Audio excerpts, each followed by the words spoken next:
Nice. He probably knows some of them. Oh shit! Oh shit! What's good, people? We're here.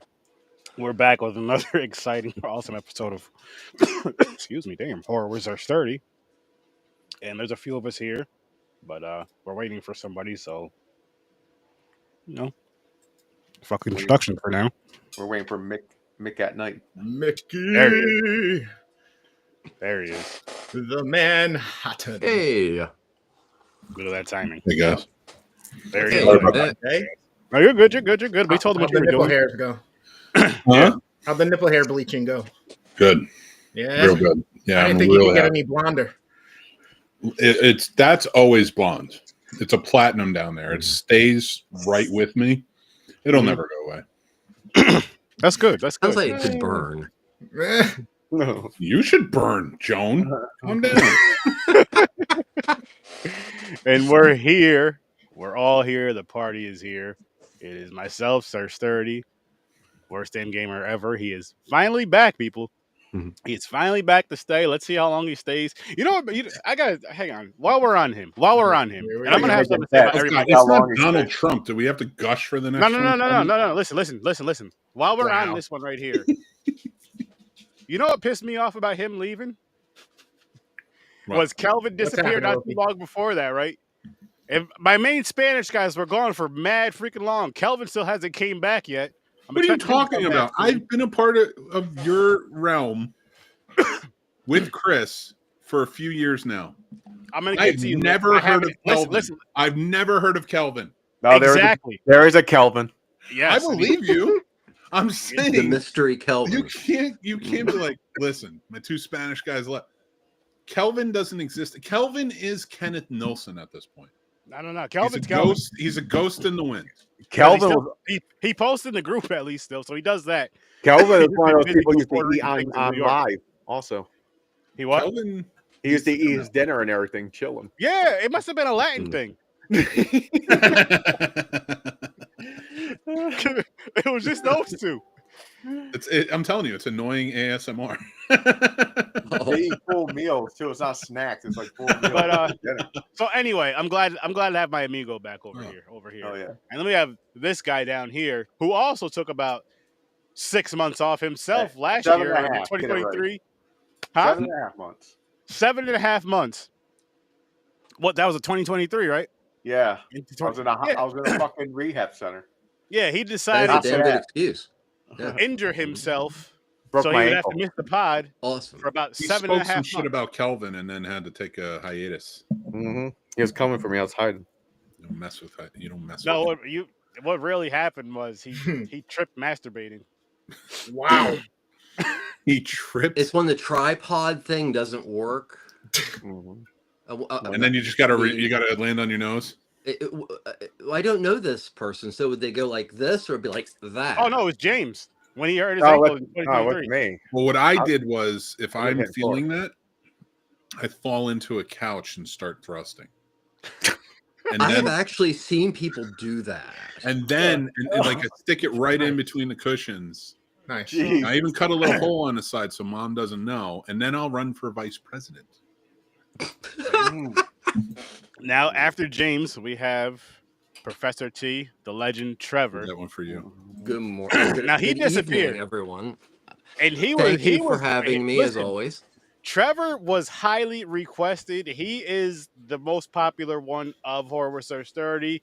No. The Scene Snobs. No, listen. This is a great thing. Because of his knowledge, when he breaks down these movies, and when he brings some wild shit like this movie tonight, which I will show you guys a cover in a minute. And yes, Trevor did pick it. But just to show you how unique he is, though, with like the deep movies to some wild shit.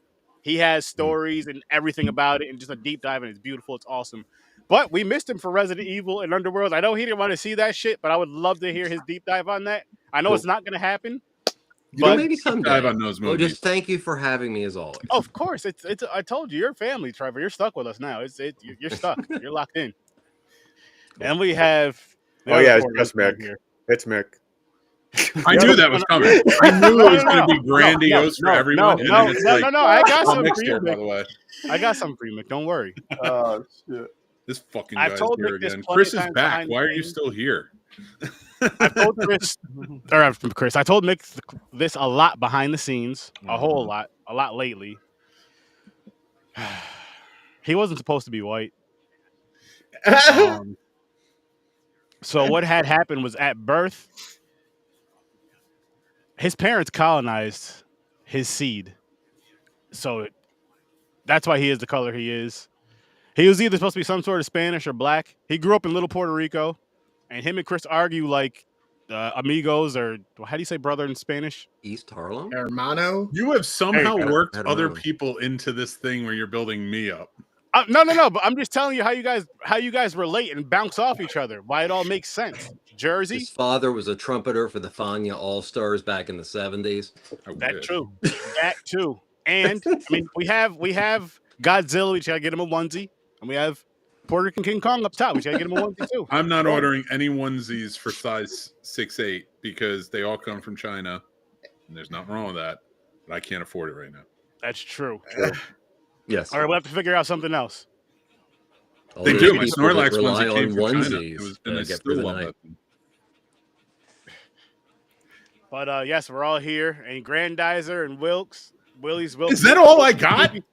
I'm close friends with Chris. You didn't even say like, "Hey, he's got the Scene Snobs. He knows about movies you keep a cutting little me bit off. too." You keep cutting me off. Jordan knows about movies. He's been on. He's made some movies, you know. Listen. Okay. He has made some movies. Grandizer has given me a bigger introduction than you. He did, actually. It's true. All right, you see Son of a this? gun. Now I'm gonna do something. I'm gonna do something for me. Thank you, Grandizer. You don't want your pity. I don't want Clearing your- this yeah, I don't want- through. I don't want- no. He's getting it anyways. I want to talk about Wicked City.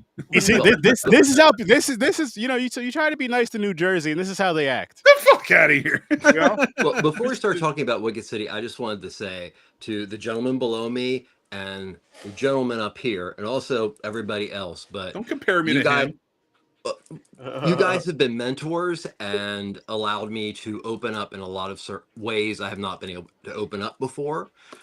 So I want to thank you both for allowing me to actually be able to deep dive these things and share the useless crap that's between my ears. No, it's not useless. I'm gonna die on the operating table next week.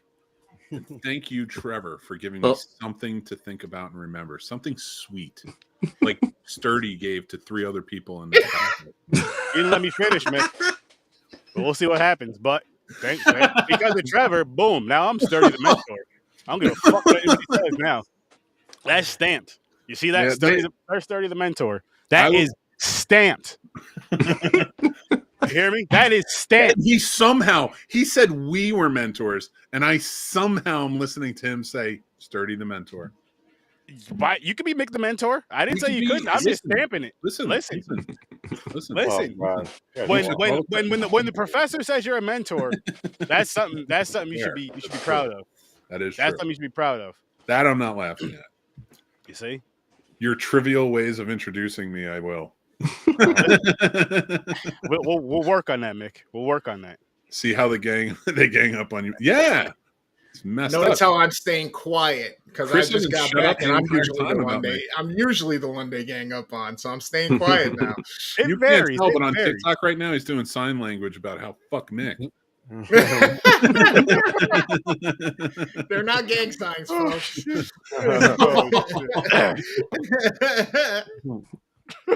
Oh, shit. And this is how we show each other love, people. If we didn't talk to each other like this, we would think there was something going on. To be honest with you, we'd be like, why is he being so? All week, Mick just said good morning. Asked me how I was doing all week. That's it. No jokes. No. What the fuck is going on, Mick? Oh no, dude, listen. I have been on plenty of shows as a guest where it went south fast, and ganging up definitely happened. Yeah, but that was people, that is not what I feel here for sure. That was because we weren't there to just fire off just because you know how the fuck. Well, I mean, I know if you were there, you'd fire off about everybody. You don't think this one over here would? You No, don't Chris think would defend me? If he seen You that would you were be getting like- annoyed, You'd be like, Chris you would think be- Mick is annoying? Oh my god! Let me tell you about this other guy I know who's way better at being annoying than Mick. oh shit. Hey, Mick is a lot easier to edit.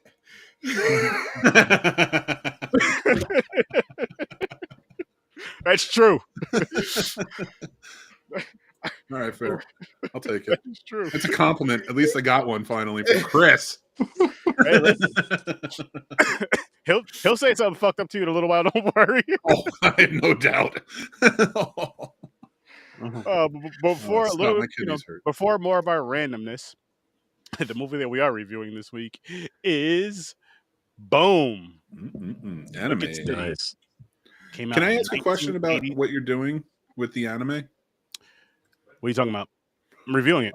I know what.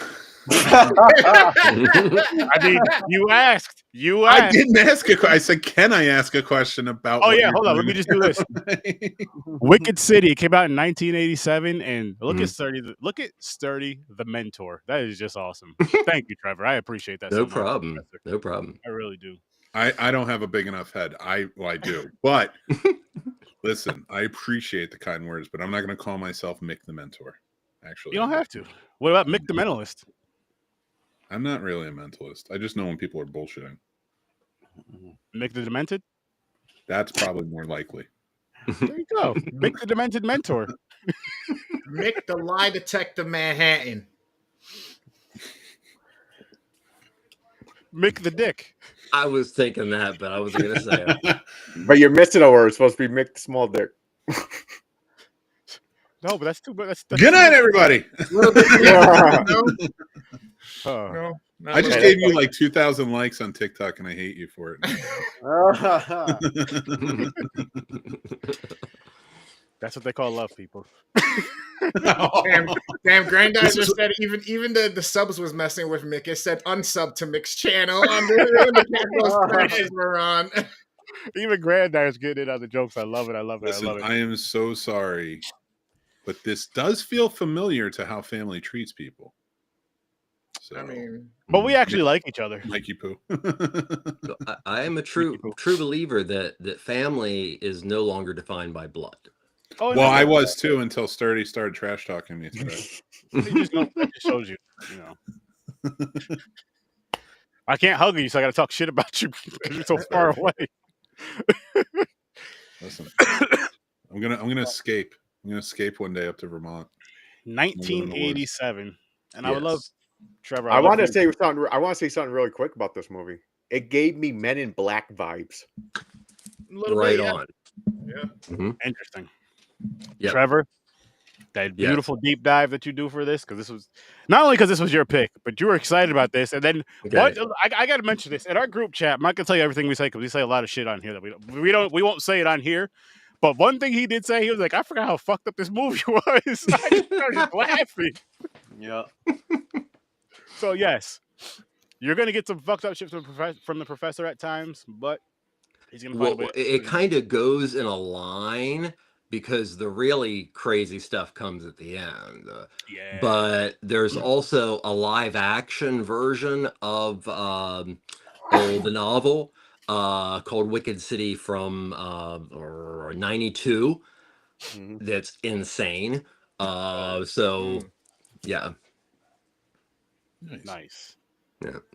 Now this is the source material for this. Wicked City is by the same manga novelist Hideyuki Kikuchi, who did Vampire Hunter D.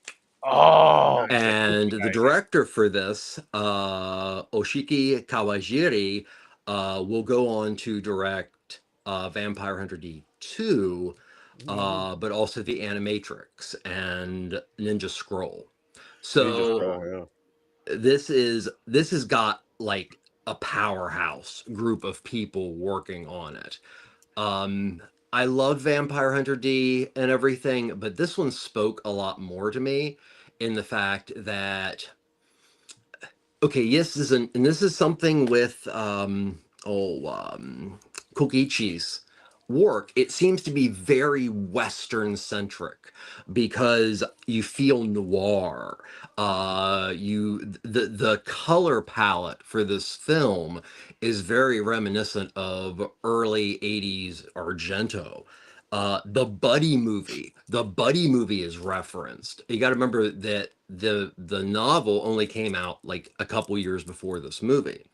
And one of the big things that I can definitely say is an influence on this versus the tentacle sex films is 1982 John Carpenter's The Thing.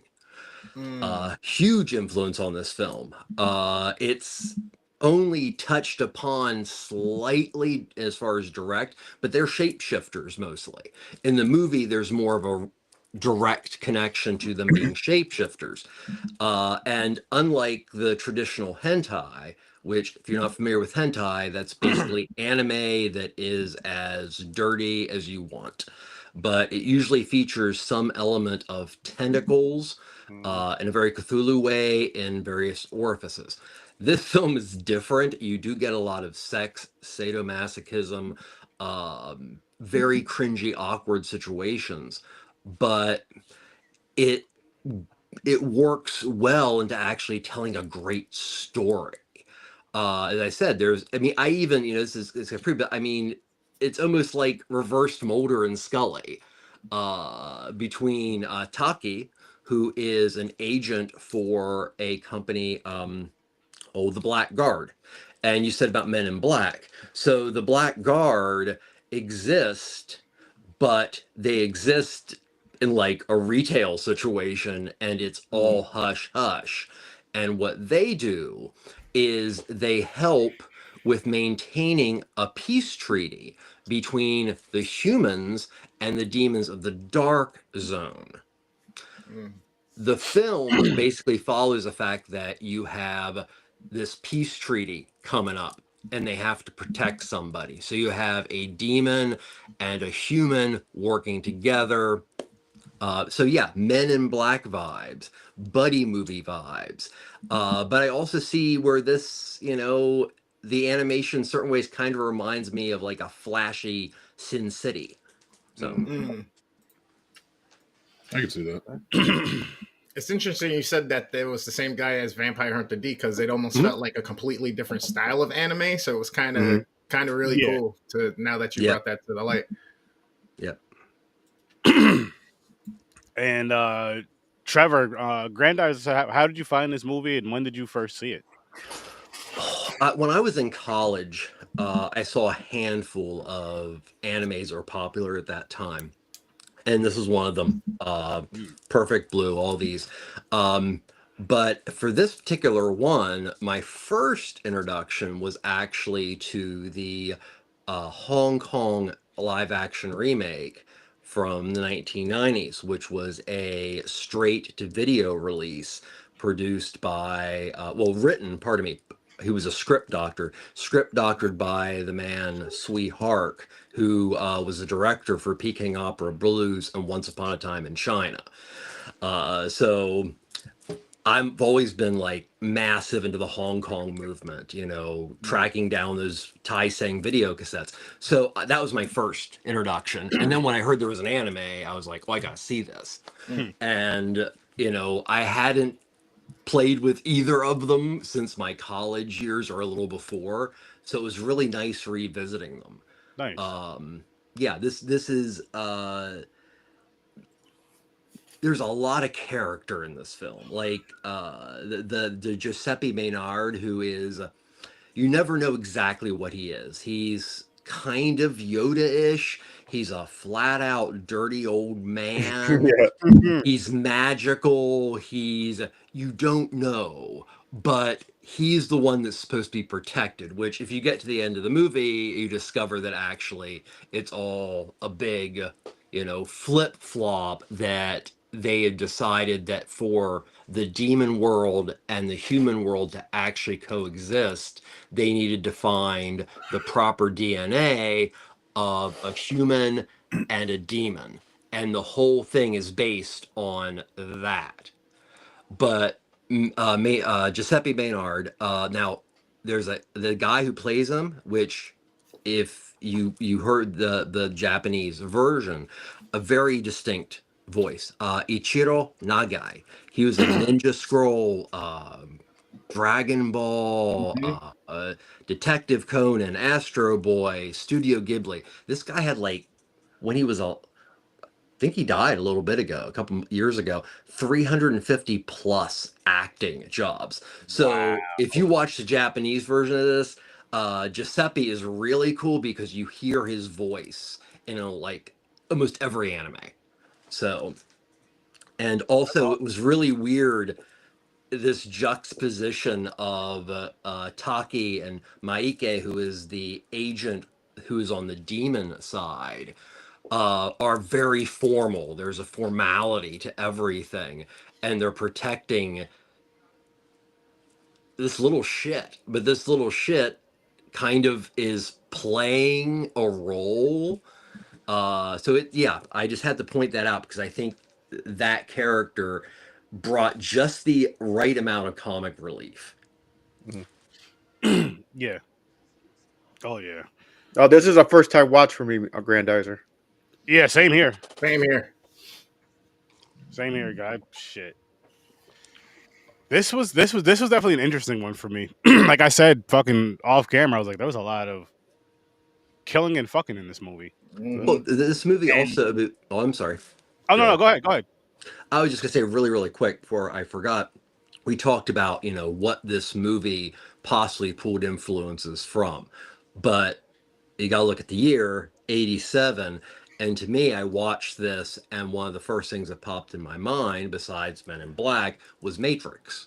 It feels, in my opinion, very Matrixy in a very early way. I could see that partnership, the Matrix, the Trinity, Neo. Yeah, I could see that with the love interest and everything. Yeah, how I mean, it is martial arts are fashioned in a way that even remind me. So yet again, I think it's probably. I mean, the Wachowskis, trust me, they were geeks. They definitely saw this. Yeah. So, yeah. What were you saying, Mick? No, I was just gonna say, watching this movie and seeing it's basically just the hero's journey, but they do it in such a beautiful way, like in anime, especially I'm not a big Matrix fan. I respect the first one for what it did, especially for visual effects at the time. But I do think that the Wachowskis have not done anything really worth of note after that, in my opinion. I've always stood on that, but I definitely see where their influence could have come from something like this.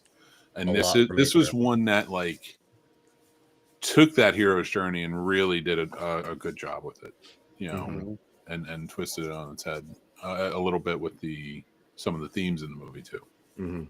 There's some really interesting themes. I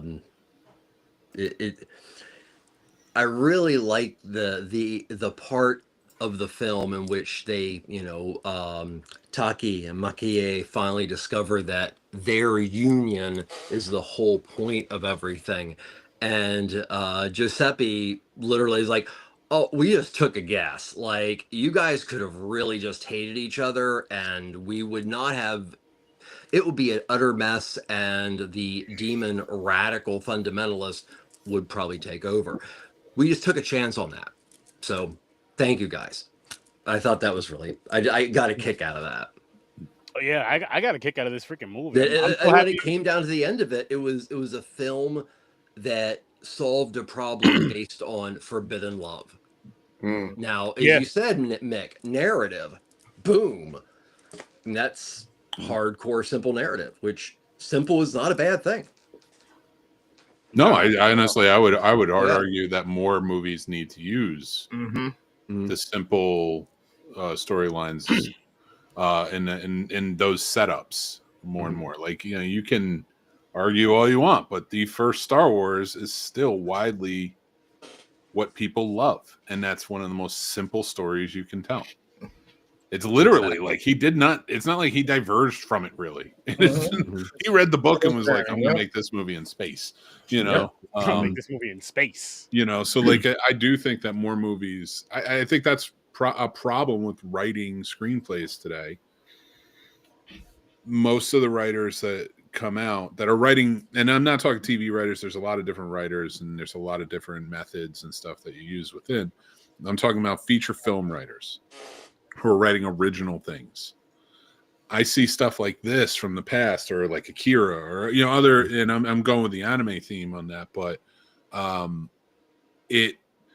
genuinely, they took simple format stories and made something so special by drawing out the characters, making them what's special, making the world building what's special. And I think that when you see a lot of writers today, they have so much they want to say. And there's nothing wrong with that. I'm not taking anything wrong with what people want to say. Sometimes it's not the right thing to say that thing in. You know, sometimes you got to kill your babies, which is an old writing term. Some people have heard. No. It just means you got to get rid of some of your favorite things if it's not working within the story. A lot of times I see that today, and more anime I'm watching today, I see that as well. It seems like it's more about like, here's the theme, this is what we have to say, rather than characterization, rather than world building. And it's kind of sad, honestly. I feel like it's sort of movies like this are sort of a lost art form. That's why when we even get to The Matrix and comparing it to that, like, to me, Men in Black is way more original than The Matrix.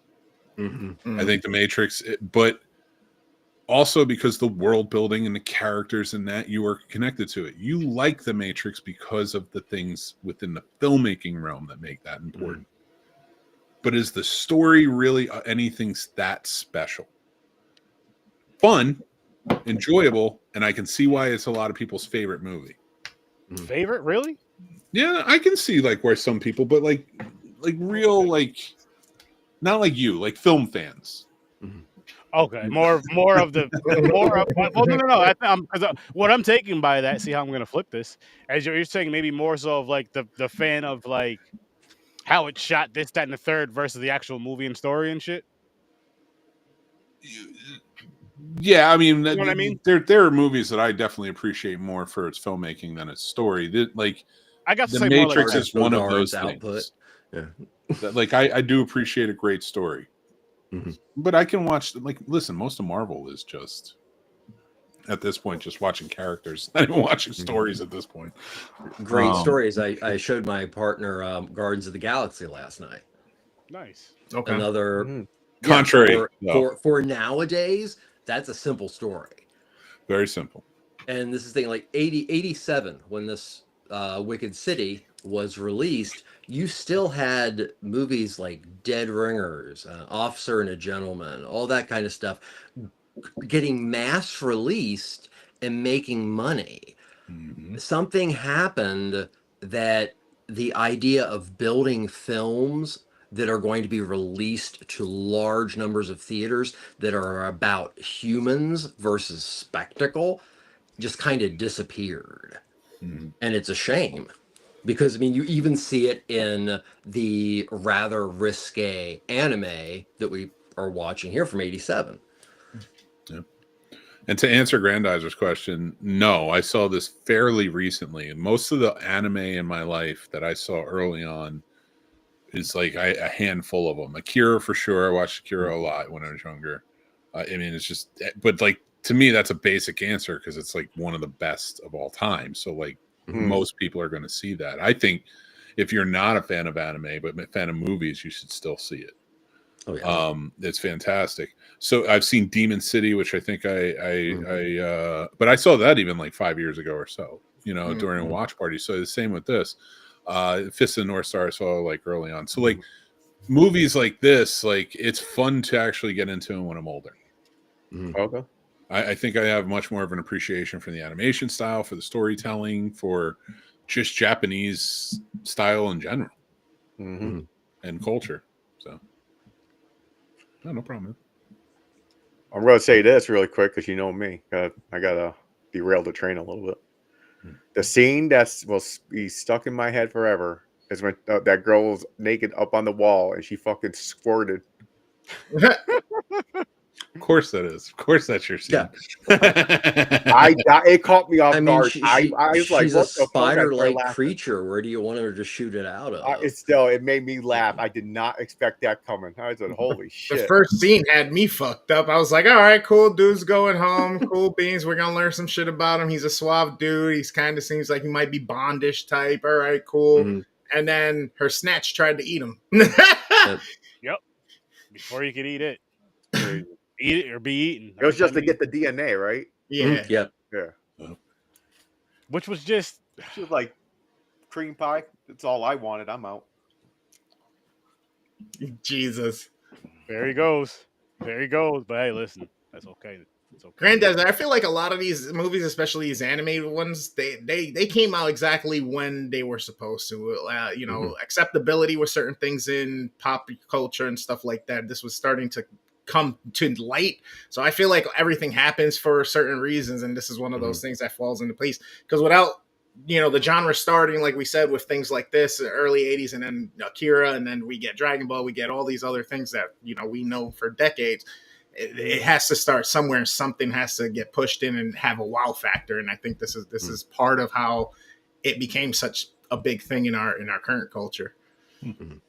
Well, I had mentioned the last episode the fact that leading into the 90s, there are so many parallel forms of Japanese entertainment and Asian entertainment that are hitting us nonstop. We're not just having an anime boom, we're having a Japanese horror boom and a Korean horror boom. And then like almost hitting like 1990, 1991, it was like the doors opened. And it was, as I said, it was a great time to be alive, because for us, we got the first taste of a lot of stuff people just did not have access to. And that was really awesome, because Asian cinema, like all cinemas around the world, but Asian cinema has always had the most distinct character.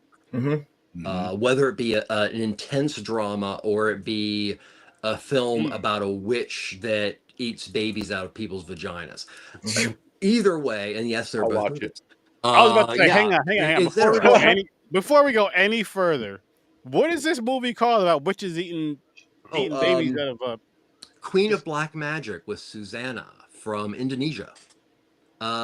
Circa probably about 82 or so. Right, this wasn't a joke. In this film, so Susanna, who's a very famous actress, specifically in horror films in Indonesia, she's a witch, and her head comes off, and it flies, but it flies with all of her organs, and then it flies through a house. I think it's called a paksnang, I think. Flies through a house and goes and leaves the baby. Wow. Oh, geez. And that's just one fun thing that you'll find in Indonesian horror cinema. Jesus. So yeah, the 90s were great because, this stuff got out, and The Ring got out, and Tommy got out. But that meant the next level of collectordom and fandom, the what can we get from underneath the table generation, was the 90s too. Yeah. So that's when we like Tetsuo and all that kind of stuff. It became like super cult. So it's funny you kind of mentioned that in like Indonesia and how like babies in horror movies, like kids or baby movies. That's actually a much more common practice in foreign horror, is to not put them in danger, but that's straight up like you are the victims.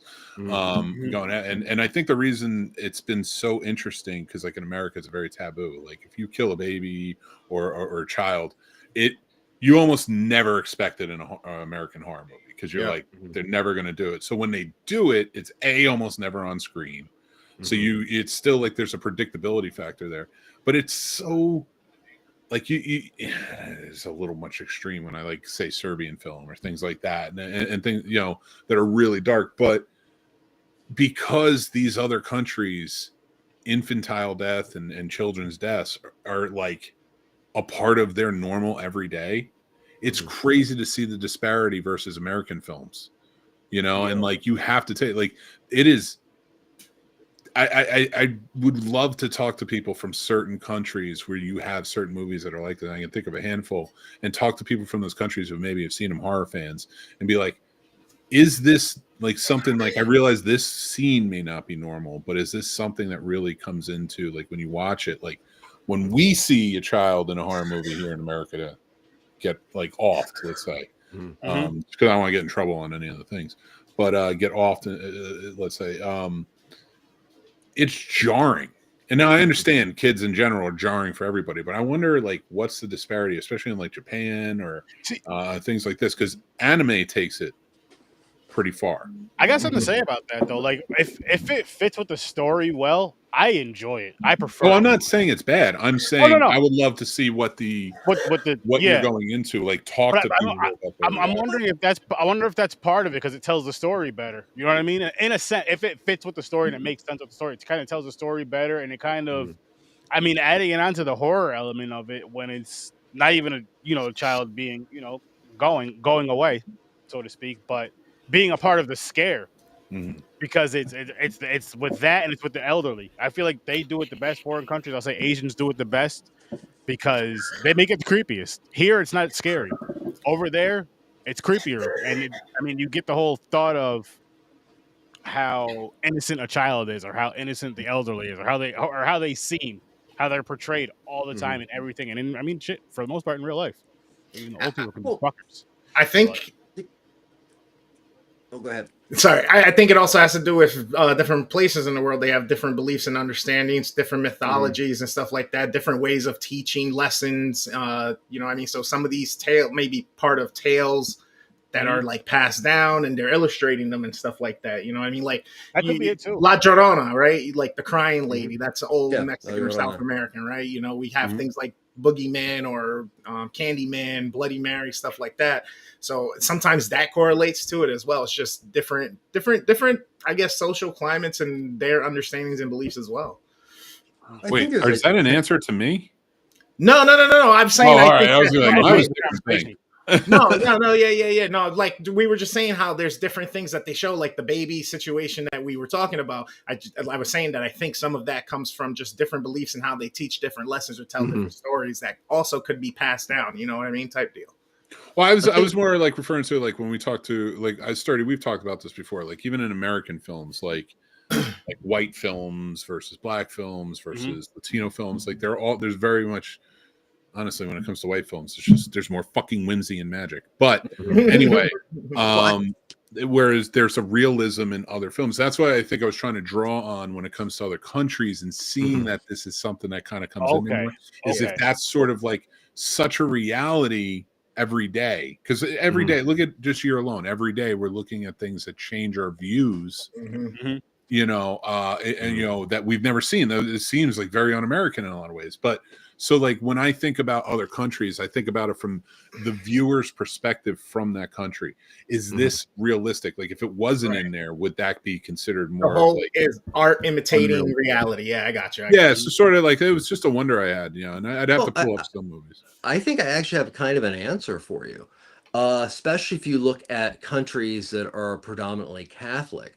I think it just comes down to an element of semiotics and how comfortable society is with understanding that a child is the ultimate symbol for good, innocence, the opposite of evil.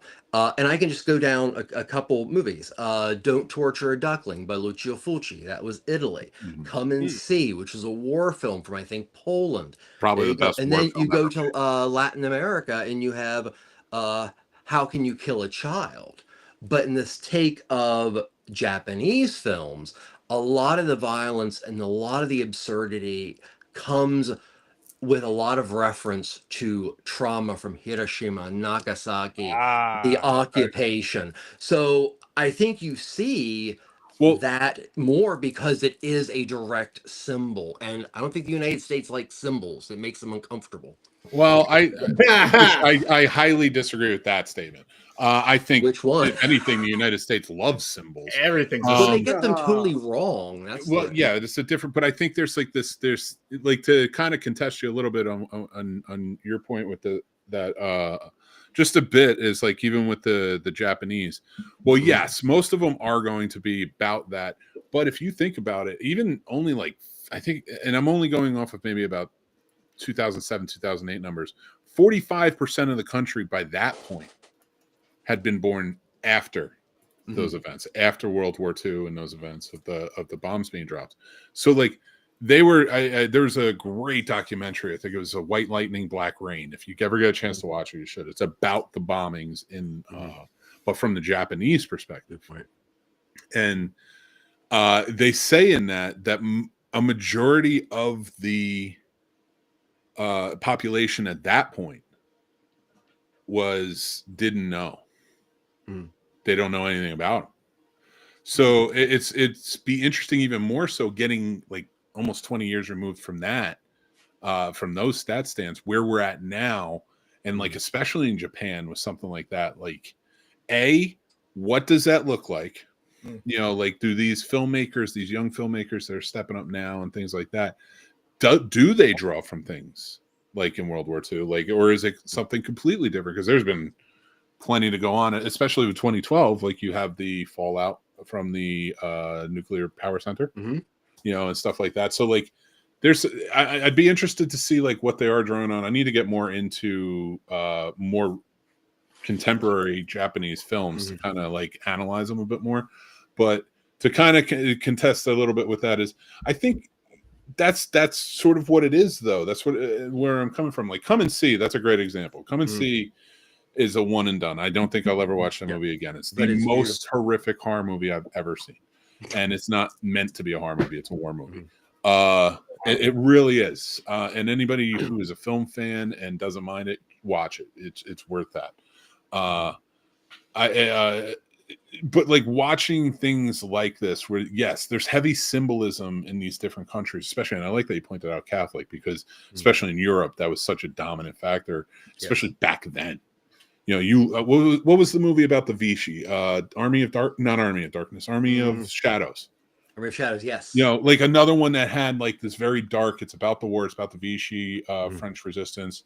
But there's a lot of themes in there that you wouldn't see show up in American war films. Come and See, another one you wouldn't see show up in horror movies or come in war films.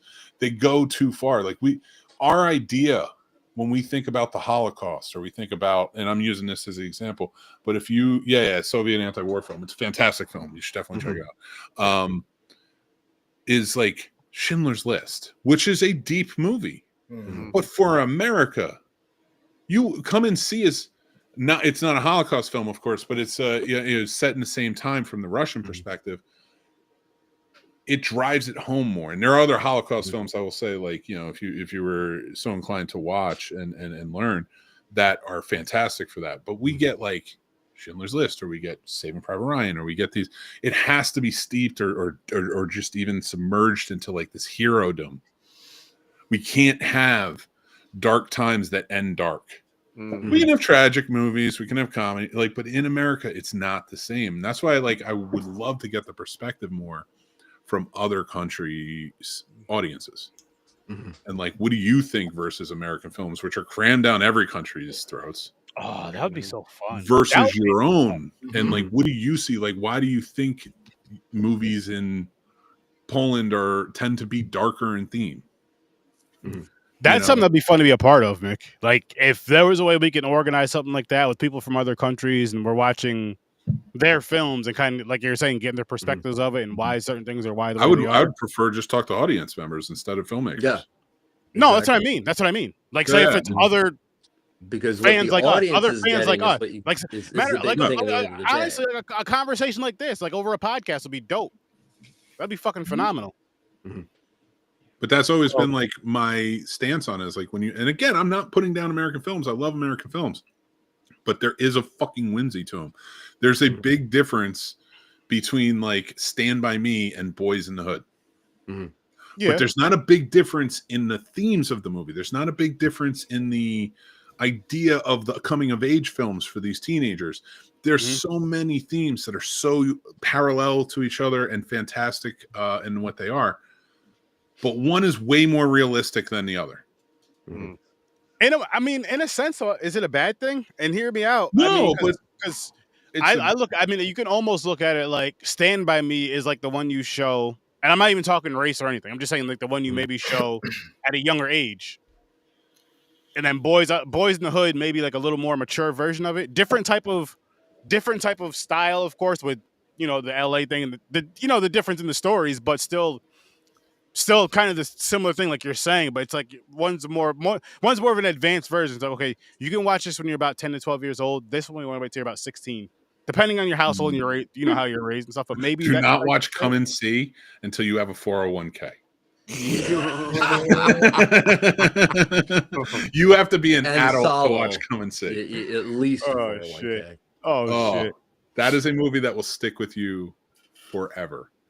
And there's a lot of them, but that's one that's so deeply rooted in. Even like when they tried to make, and I'm sorry, kind of going off on a tangent here, but like in 1917, which in most recent years is a pretty dark World War I film, right? Mm-hmm. In World War I, not putting down any war, all wars are dark. World War I was dark. There was some dark shit that went down in that. So watching 1917 and being like, man, this has some really dark themes. It's still an American film, and it's like you are not a foreign war film. Let me tell you, we get Great Escape, which I love, and but then you get Army of Shadows, which is amazing. By and large, it's a brilliant. That was Melville, wasn't it? Was it? I think it was Jean-Pierre Melville. Maybe. I don't remember. I forget, but it's a phenomenal film. I don't remember who directed it. I don't. Yeah, it was just a fantastic film. Oh, it's great. And when I first watched it, just to say, even like when I first watched it, I got a little bored by it. I was young. I would say I was like 23 or 24 or something like that. And I didn't appreciate it. But then I watched it later on in my 30s, and I was like, this is a brilliant film. It really is. Grandize, I greatly appreciate that comment. You all get together. When you all get together, it's thank you. Movie, TV, and entertainment. Make sure you join up tomorrow and hang out with the Scene Snobs. He didn't tell you where I was from earlier because I didn't say where anybody was from. I was just street urchin on the street. Mick. What's good, Fly Tie? What's good, bro? How's it going? One of the dopest. Actually, he's the dopest that I know. What the fuck do you call it? Cosplayers that I know. Nice. Awesome. Appreciate you popping in here. Another person from the damn city. You guys are just showing up strong today. All Quiet on the Western Front. Yes. That 30s version is still probably the best war movie of all time. Was that pre-code? 1930, exactly. Or no, it was 28 or 30. It's gonna drive me crazy. It might be 1930. Pre-code. Yeah. Fly Tie, let's work. If you're still here, we gotta do something. I know we've been talking lately. We'll link up soon, bro. Oh, also, Mick, before I forget, 29. Remind me. You mentioned World War I. I forget the name of the author, but about 2 years ago, a book came out that's amazing called The Wasteland, which looks at how World War I affected the genre of horror around Europe. So I'm still taking it as a compliment. I'll send you information about that because it is an awesome book about what you were just talking about. I will check that out. Thank you. Still gonna take it as a compliment, man. Still taking it as a compliment. Yes, sir. Yes, sir. Shoot me a message. Text me, bro. Text me because I know we want to do this live thing, and I actually got a couple of people that are probably on here that'd be interested in some shit, especially someone with a lot of energy. Worst damn. Worst damn. Worst damn. And Scene Snobs would definitely be interested, possibly having a cosplayer on there. He does some dope shit. Some dope shit, and he'll do the like he was on. He came on here a couple years ago as Freddy. Yeah, right. Get a huge. I'm down. Hell yeah. Hit me up, bro. I got I don't do interviews. You got to come on and hang out. Oh, he'll I don't come on like and hang asking out. questions. You can promote whatever you want to promote. No, he'll come on and hang out, talk movies, talk the topics, and have a good time. No, he'll be like dressed up in his gear, talking whatever you want, talking horror. It'll be a fun fucking. I just time. don't. I'm over it. I'm like, if you come on my show, I don't want to. Yeah. I want the topics to be the focus, not the people. Yeah. Oh yeah. That's how we roll. He knows how we roll, but I'll make it happen. Yeah, that's Holla at me, bro. Holla at me. I say that more for the other. I always get emails. No. Come on, talk about a movie. No, you can come on and talk about whatever movie I want to talk about this week. And for me, if you want to listen, if you want me to interview you as far as like directors and all that shit, you have to have a movie out and you're gonna review the movie with us and be honest and answer some questions of why certain things happened in the movie or why certain shots were the way they were. Other than that, I'm not doing that shit anymore. Fuck it. And then he'll shit on you as he builds up his 3 best friends. It depends on how you are. And he lets his janitor on for an hour just to talk. My janitor. Janitor Mick. That's where I'm at. We got to get you an overall. And listen. He's saying this because I'm gonna tell you what. If we were Scrubs characters, the janitor was a dope ass, hilarious, memorable. Are you character. making me the janitor for real? No, I'm not. But I'm saying Son you're of a bitch. you're throwing this shit out here, so I'm throwing some positivity with it again. I don't know if that was positivity. It was. That was. Who would you be? Okay, all right. Who would you be in? Who would you want to be in Scrubs, and who would you be in Scrubs? You can't do blackface. You can't be Turk. All right. I would love to be like a JD, but I'm well aware that I'm like a Dr. Cox at this point. Maybe even a Kelso. Oh. You would be good at either one of those characters.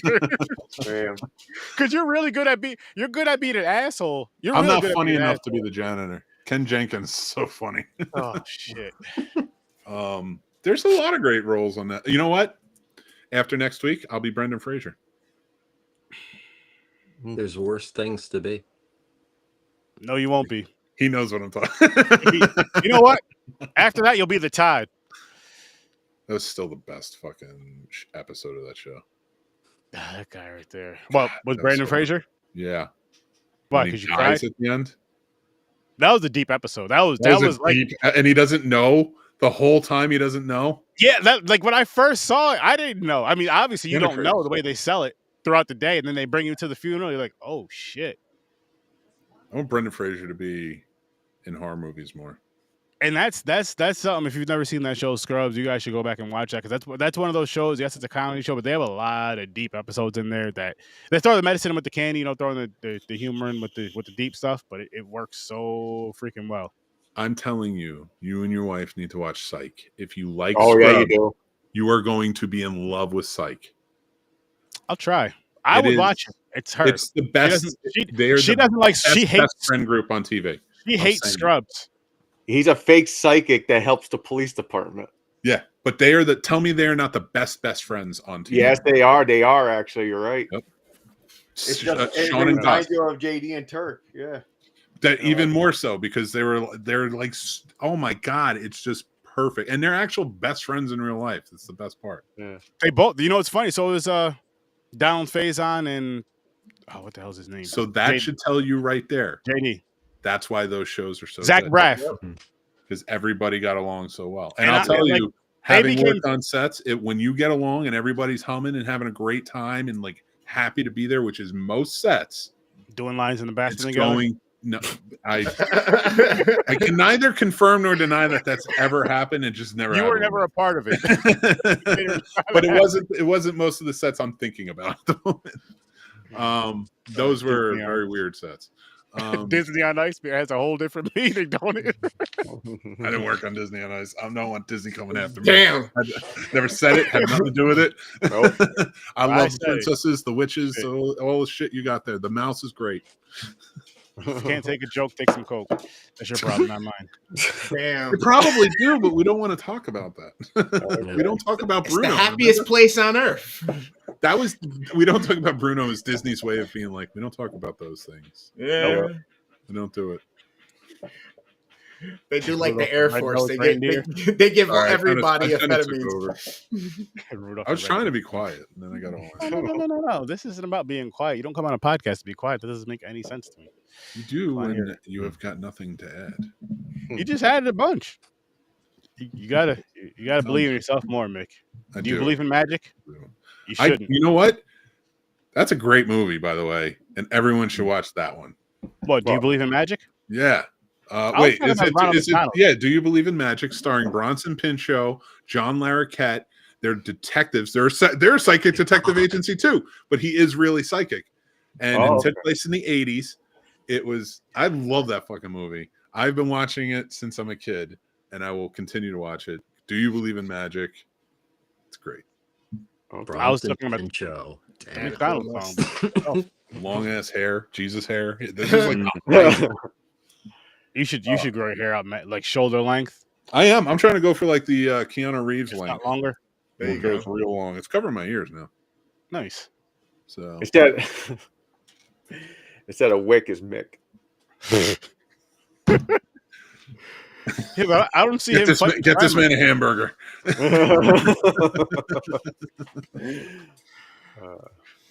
They just say a bunch of whimsical shit and a bunch of puns. They jump around and fighting. What are we watching next week? What are we watching next week, you ask? We didn't even give ratings. Did you Yeah, put I'm mine waiting for ratings, on the thing? What? Did you put the one I gave you on the thing? Did you send me one? Yeah, I sent you one the other day. Demon City. Oh, send it in the group Bro, chat. that was literally about to start after fucking this one when we were watching. Have you seen Demon City, Trevor? The one it came out like a year after this, I think.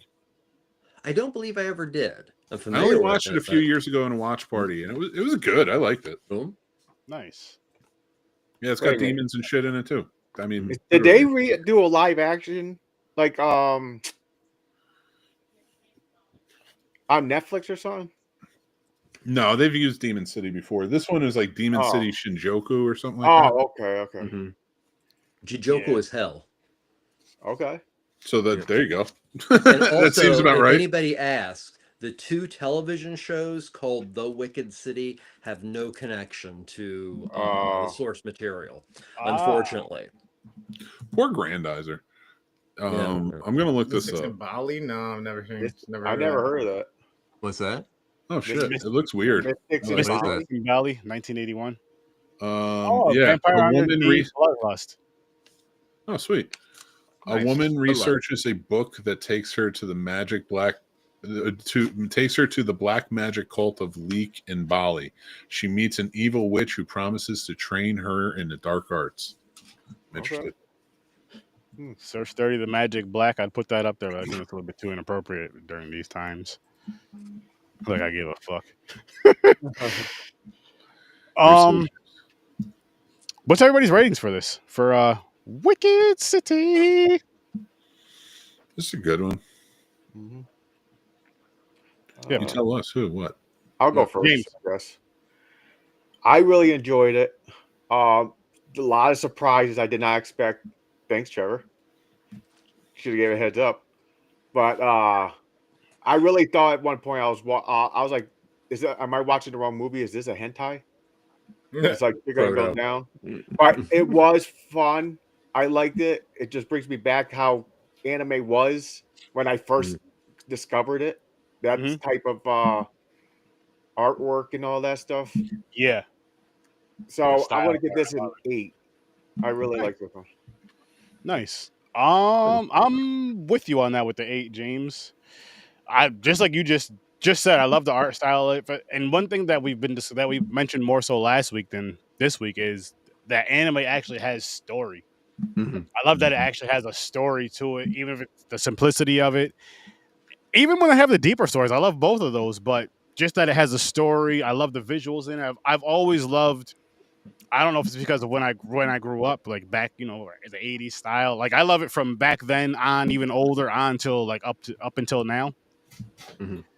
And it's a good time. It's definitely worth a watch too, and you can watch it right over on Pluto TV. Go ahead and watch it. It's on. I watched it on Prime earlier, but it's a really good time. So go check out Wicked City, people. I watched it on Pluto.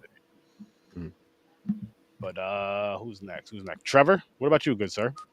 I'm gonna go with an 8 too. I really like. I mean, I'm never been a huge anime fan, but going back to some of these films, they like. There's so much to love about Wicked City. And there are those Men in Black vibes. There are those Thing vibes. But it also just tells this amazing, intriguing story in which it's an animated film that you get the same vibes of a well-made buddy film that becomes a romance. So I mean, of the genre, I mean, this is kind of like the key time here. In just a few years, you'd have Perfect Blue and Ghost in the Shell and all this kind of stuff.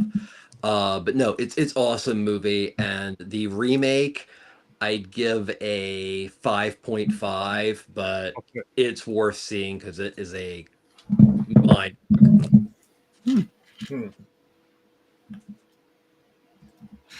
Who's next? James went.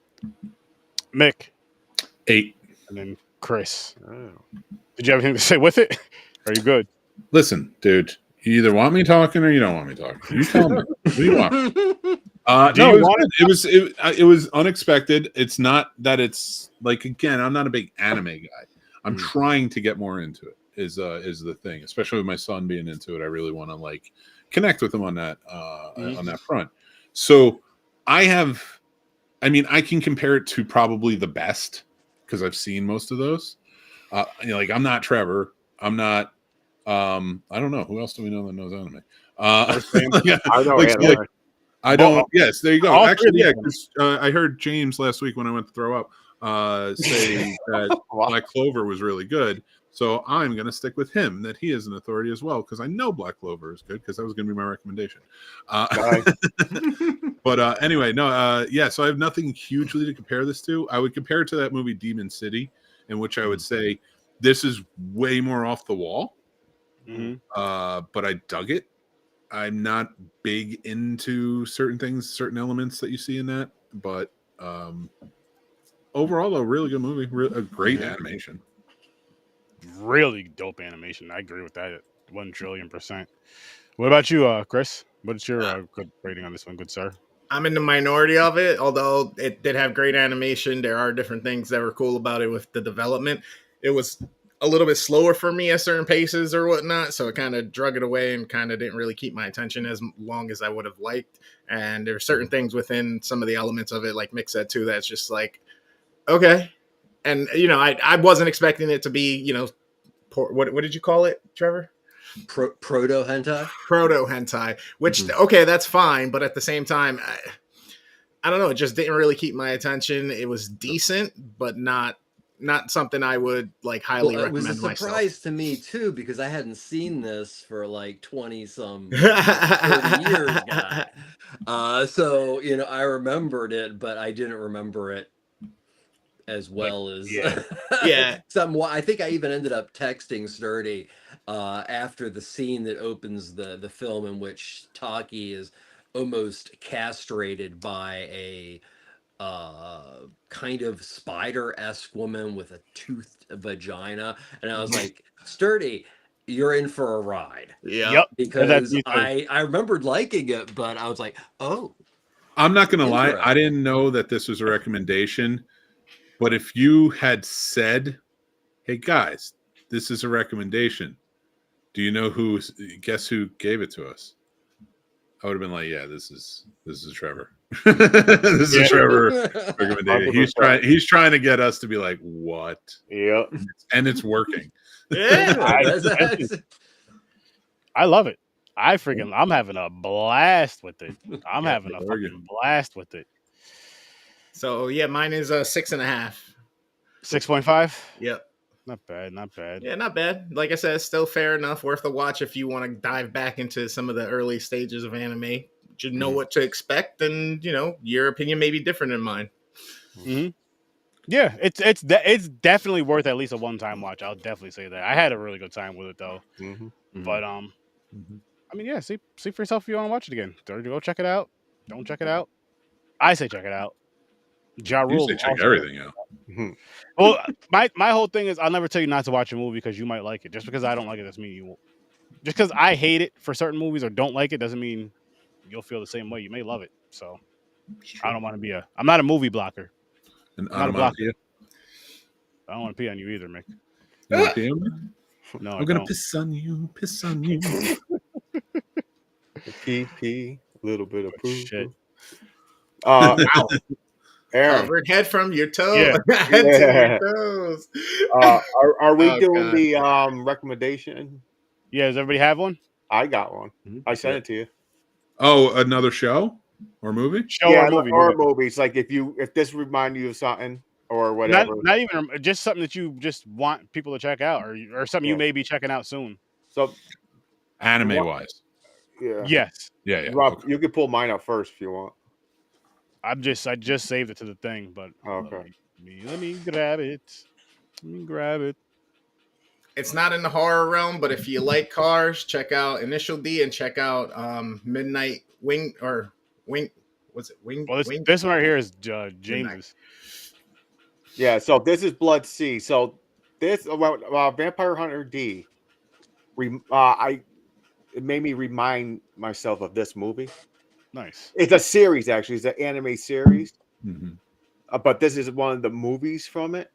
And this is basically a vampire. It's kind of like what the movies where we watched last week. Is the vampire situation. Hunter? Yeah. She is part vampire or demon, whatever the heck it is, and she's going around stopping her own kind in a way. So shit. It's a lot of action, a lot of blood. Not no Trevor style. Oh shit. But I got one. I say check it out. I asked my kid. That's fair. Because I was like, I don't want to just come up with something, but he said to try out Freerin. Freerin. Yeah, it's about save the world. She's an elf, but not. Is she an elf? Maybe, but she lived for a long ass time now. She's training like a new witch, sorcerer. Nice.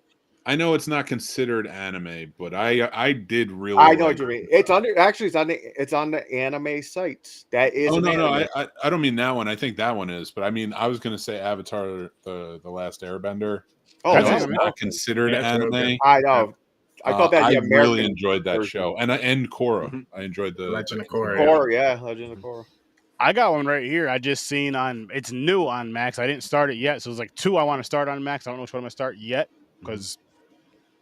Well, I'm not gonna tell you that part yet, but this right here. Ooh. Oh yeah, I'm watching this. How is it? Oh yeah, my son was no spoilers. Just how is it? I'm not far in it. So far, it's good. Okay, that's all I needed. But yeah, that's what I want to check out next. And then I'm telling you, I've been screaming it from the rooftops for a week now. Solo leveling. Solo leveling. My son hasn't started watching that. He's reading the manga, and he's my god, it is so good, so good, and it builds. There's a little bit of everything in it. Nice. Solo leveling, you said? Solo leveling. There's I think 2 or 3 seasons and a movie or 2, but bro, it is you can send that so to the group. good. That'd be awesome. So I'm not familiar with that. Awesome as hell. I'm gonna have to check it out. Even the story. Yep. It goes so well with it. Mm-hmm. Yes. Let me pull it up. I just found the cover. We'll have it together next week, guys. I promise. And that one you could kind of say it's a little bit of horror-ish with monsters that it deals with and things, but it's more of this mystical. The goddamn thing turns into, it's almost like you're watching an RPG, like a JRPG game. Like, it's fucking amazing. It's the fucking fight scenes, the graphics, and everything's so cool. Mm-hmm. Nice. Chris, what episode? You still on the first season? Yeah, episode 8. I'm gonna start 9 as soon as we're done here in a little bit. I'm gonna watch an episode or 2 with the lady. Oh, you gotta. See, I watched them all. You think it's cool now? The best part and the worst part about it is it's only 22 minutes per episode, and they go by so fast, and you just want to keep watching, and you're just like, every single episode, you're okay. Yeah. And listen, is it like what age range would you give that one? For that one, I would probably say 13 to 18, maybe. There's a lot of blood. I haven't seen cursing in the captions or anything like that, but it's a lot of blood and fighting. All right, sweet. Thank you. Yeah, interesting. But listen here, people. Make sure you check all these awesome gentlemen out. Make sure you go check out Worst Damn Gamer Ever. He has an awesome platform. He's back now. Turn your volume down, but turn your volume up because he's loud. He likes to party. But he has a lot of Puerto Rican energy. I don't know where it comes from, but he does this thing. Puerto Rico. So the sun, baby. The sun empowers. It gives us all. It gives us the energy. There you go. Viva la Borinquen. That's it. I don't even know what that means, but I believe him. And then, of course, you have the legend, the professor, who gave me and Mick the mentor moniker. So I'm really with that. Gave what? He's gonna ride this shit till 2030. This isn't leaving for a while, for a long time. I mean, and at least then I we keep have playing. Trevor, and then yada yada yada, and then it's gonna be like and Mick. See you Oh, guys yeah, later. Nick was here. Check him out. See you later. This is why he gets it. He keeps cutting. I'm over here trying to talk about Trevor. He's cutting Trevor's, cutting Trevor off. I was about to speak on James. He's about to cut him off. Then he's gonna cut himself off again. He can't stop himself. Anyways, make sure you guys go check out the professor because you're gonna get educated no matter what. Even though you don't know you're getting educated, you're getting educated. Check out his playlist. But with that, did I thought I sent you a Legend of the Overfiend JPEG. Let me double check. I think you did. I'm a little high, Trevor. So that's okay. Oh, this is the wrong damn chat. Yeah, definitely high. I'll bring it next week with your new one. Okay. With your next one. Okay. And with that, I can leave by saying next week I bring tentacle porn. Yes. Here we go. Tentacle porn. James is excited. He can't wait.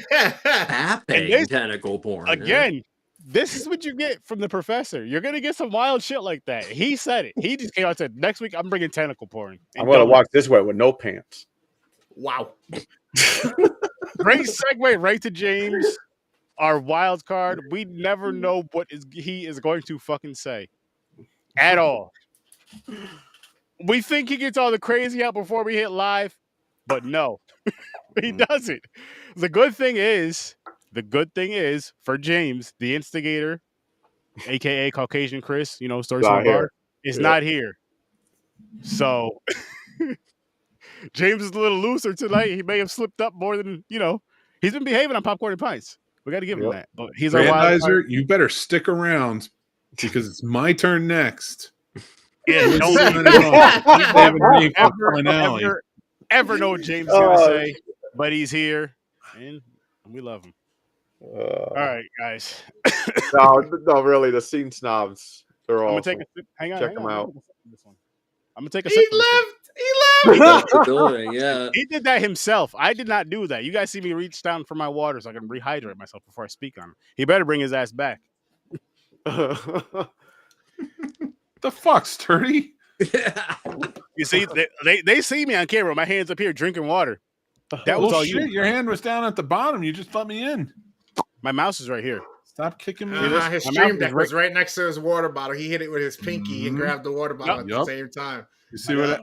Over there. You see this? You see this?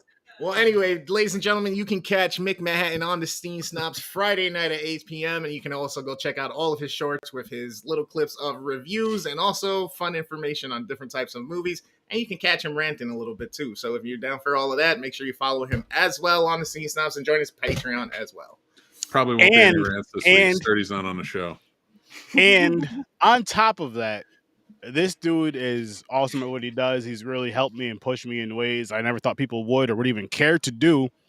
And he does help each and every one of us with that. You can ask Worst Damn. You can ask James just with setting up or just talking on the pod. You can ask Trevor, as you heard Trevor earlier, and anybody else who's creative with this, man, because it's a passion of his and he's great at it.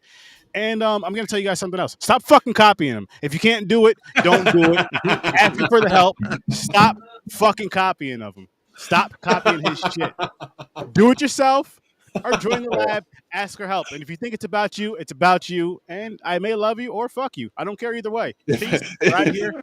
If you think it's about you, It's I about guarantee you. I'm getting a message later. Yeah. Listen. If you think it's about you, that means you need to work on your shit. It means you need to work harder or show up when we're kicking it. That's all I'm going to say. With love, of course. I love that he says this on the one day where I was like, I finally flounder, and I was like, you know what? I see my friends doing these type of thumbnails. I think I'm going to try something similar. Listen, it's okay. It's okay if you finally try something similar. Everybody's been trying something similar. Oh no, it's just similar, Mick. It's Carbon copy is the problem, right? Carbon copy is the problem.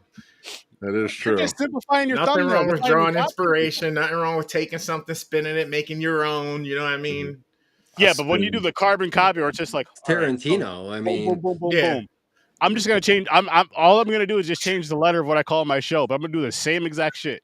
I was gonna say because you said Tarantino. I'm like, no, when it's a foreign film. Listen, okay. He doesn't want you to be the Milli. Don't be the Milli Vanilli of the Scene Snobs. Be the sturdy. Be the sturdy. Sturdy the mentor. Oh my god. You know. Make sure you check out Horror with Sir Sturdy and Popcorn and Pints, of course. This is our last fucking week of Bond. Can you believe Wow. that? We're done with Bond after this Saturday. Yep. It's almost like it's exciting, but it's fucking sad. I'm not gonna lie, it's a little sad. Like shit, we're done with Bond.